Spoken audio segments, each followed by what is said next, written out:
Mungkinkah bahasa Sumba bisa punah?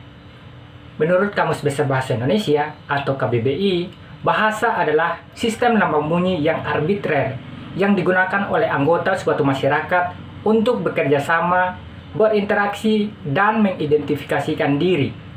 Sederhananya, bahasa adalah alat komunikasi untuk menyampaikan gagasan, pikiran, maksud, dan tujuan kepada orang lain. Sebagai alat komunikasi, bahasa meliputi kata, kumpulan kata, klausa, dan kalimat yang diungkapkan secara lisan maupun tulisan. Di Indonesia, bangsa kita menyepakati bahasa Indonesia sebagai bahasa persatuan bangsa dalam Sumpah Pemuda yang diikrarkan pada 28 Oktober 1928. Dan sejak 1980, Bulan Bahasa dan Sastra secara rutin diselenggarakan Kemendikbud pada bulan Oktober untuk memperingati hari lahirnya Sumpah Pemuda. Sebagai salah satu negara kepulauan terbesar di dunia yang memiliki lebih dari 718 bahasa daerah, sudah selayaknya generasi kita, generasi penerus bangsa, menjaga kelestarian dan keragaman bahasa yang kita miliki. Lantas, bagaimana sebuah bahasa akhirnya bisa punah? Dan apa jadinya jika bahasa daerah atau bahasa ibu yang kita miliki menjadi punah? True language death happens when communities switch to other languages and parents stop raising their children to speak their old one. When the last elderly speaker dies, the language is unlikely ever to be spoken fluently again. If you look at this chart, which measures the world's languages in terms of their size and their state of health, you can see that most languages are ranked in the middle. English, like just a few other dominant languages, is up at the top left-hand corner. It's in a really strong state. But if your language is down here in the bottom right-hand corner of the graph, like Kayu Pulau from Indonesia or Kuraya from Brazil, you are in serious trouble.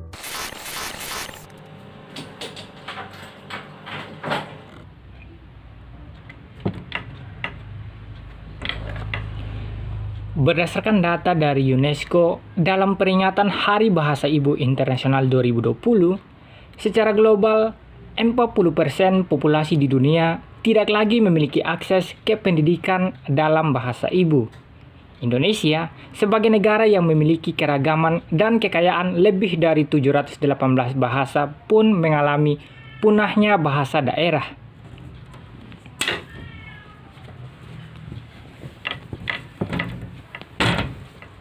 Hal tersebut terjadi karena saat ini penutur jati bahasa daerah banyak yang tidak lagi menggunakan dan mewariskan bahasa ke generasi berikutnya, sehingga khazanah kekayaan budaya, pemikiran, dan pengetahuan akan bahasa daerah terancam punah.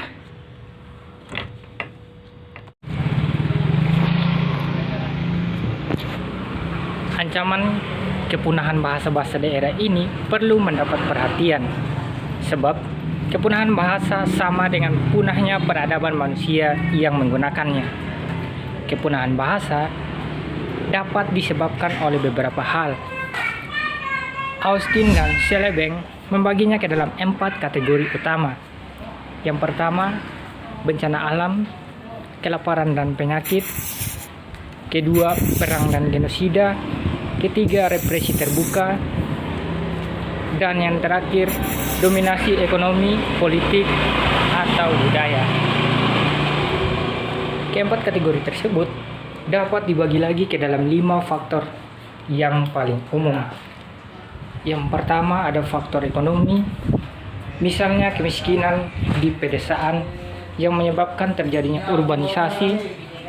Kemudian ada faktor dominasi budaya oleh masyarakat mayoritas, misalnya pendidikan dan kepustakaan yang hanya menggunakan bahasa mayoritas atau bahasa negara.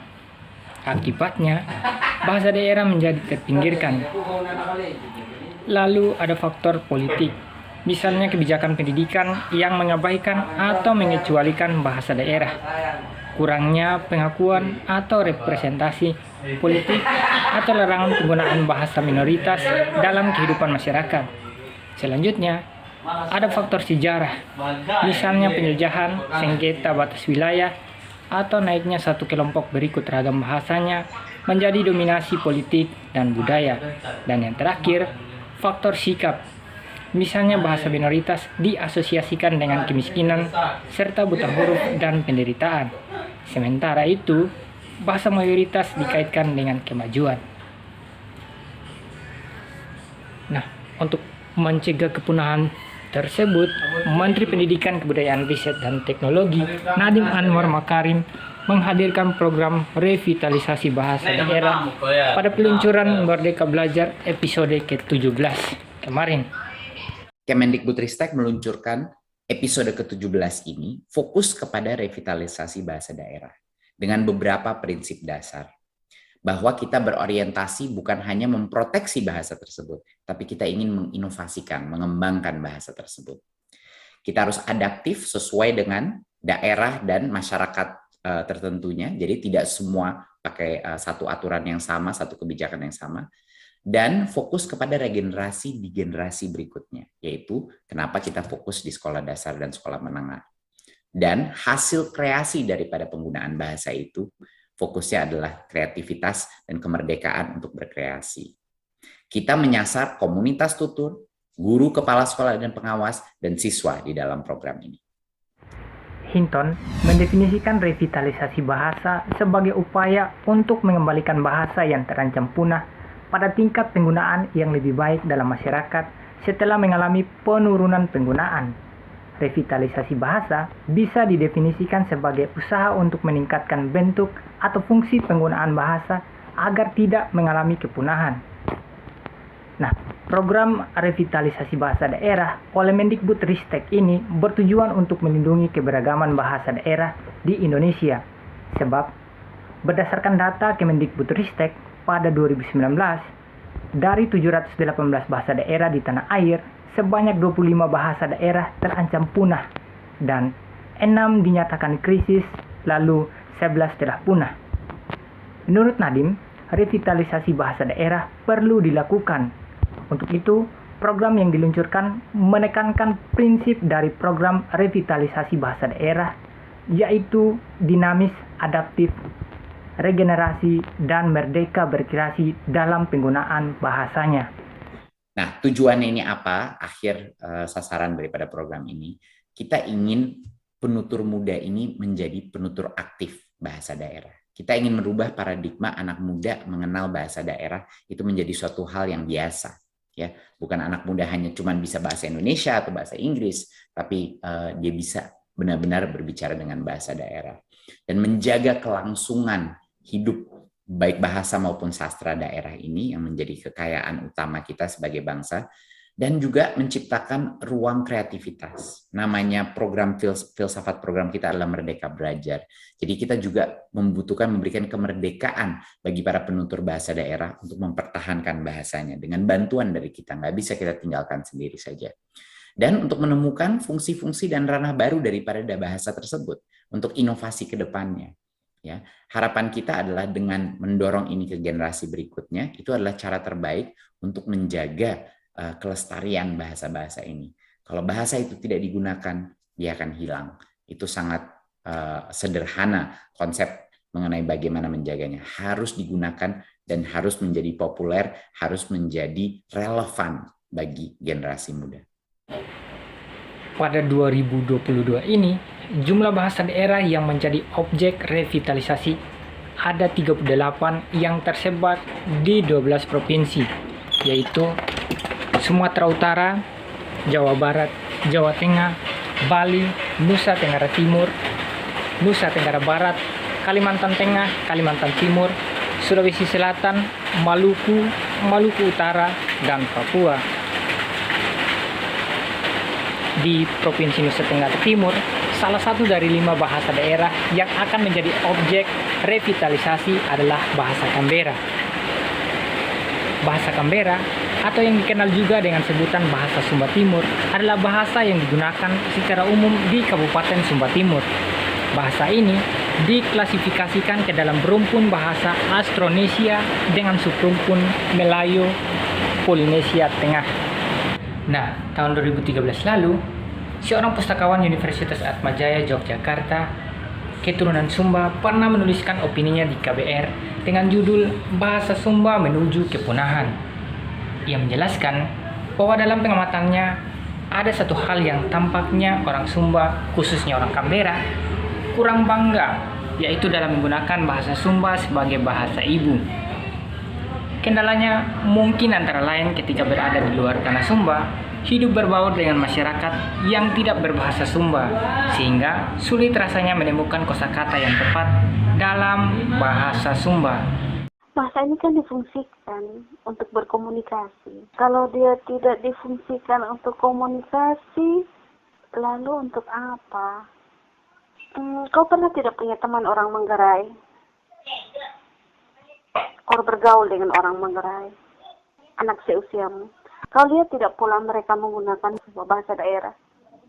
Mereka itu di mana saja, mereka dengan mudah, bahkan kadang saya menangkap kesan bangga di mereka kalau mereka pakai bahasa daerah sesamanya mereka.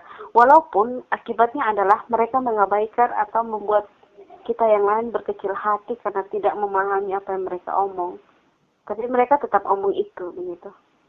Sementara itu yang saya lihat di teman-teman di Sumba, even itu di organisasi yang nama organisasinya Sumba, itu tidak seperti itu, tidak menggunakan bahasa itu sendiri, bahasa lokal maksudnya. Sekalipun kayak sama Sumba Timur dan sebagainya. Bahkan generasi-generasi saya misalnya yang kemudian sudah kuliah, sudah atau pernah sekolah, itu sudah jarang. Kalau di kampung-kampung, mungkin iya orang masih pakai. Sebenarnya banyak hal sih, contoh hal-hal yang punah. Bahasa termasuk kan, sudah banyak penelitian yang bilang soal bagaimana sebenarnya bahasa itu punah. Maksudnya beberapa bahasa lokal di Indonesia itu punah. Atau sederhananya ada ritual-ritual yang sudah tidak lagi dilakukan misalnya. Ada hal-hal yang sudah tidak lagi dilakukan karena zaman lah, karena apalah begitu. Bahasa Inggris misalnya, dulu orang tidak menggunakan bahasa Inggris, tapi sekarang orang menggunakan bahasa Inggris. Jadi ada kekuatan dari luar yang mempengaruhi apa-apa yang sudah ada di satu tempat. Bisa jadi pengaruhnya kuat, bisa jadi tidak. Tergantung bagaimana tempat itu. That's what I'm thinking. Ini tentu menjadi keprihatinan kita bersama, sebab kepunahan bahasa daerah akan mempengaruhi identitas kelompok penutur bahasa tersebut. Jika bahasa daerah punah, maka jati diri dan kebudayaan kelompok penutur juga akan hilang. Masyarakat akan kehilangan kemampuan untuk memahami kearifan lokal dan pengetahuan tradisional yang memiliki nilai dan manfaat tinggi untuk masa sekarang. Ya, meski kita tahu bahwa tidak ada yang abadi di dunia ini, termasuk bahasa yang kita gunakan. Tetapi, jika kita mau dan punya niat untuk melestarikan, mengapa tidak? Saya Yonatan Luwadukati, saya orang Sumba, dan saya bangga masih menggunakan bahasa daerah. Seperti saya bilang tadi, bahasa daerah adalah salah satu wujud kekayaan dari kebinekaan kita. Jadi marilah kita bersama-sama mulai dengan hari ini melestarikan bahasa daerah, ya, dengan cara mengembangkannya agar tetap adaptif, tetap relevan bagi generasi berikutnya. Saya rasa demikian dari saya. Terima kasih. Wassalamualaikum warahmatullahi wabarakatuh.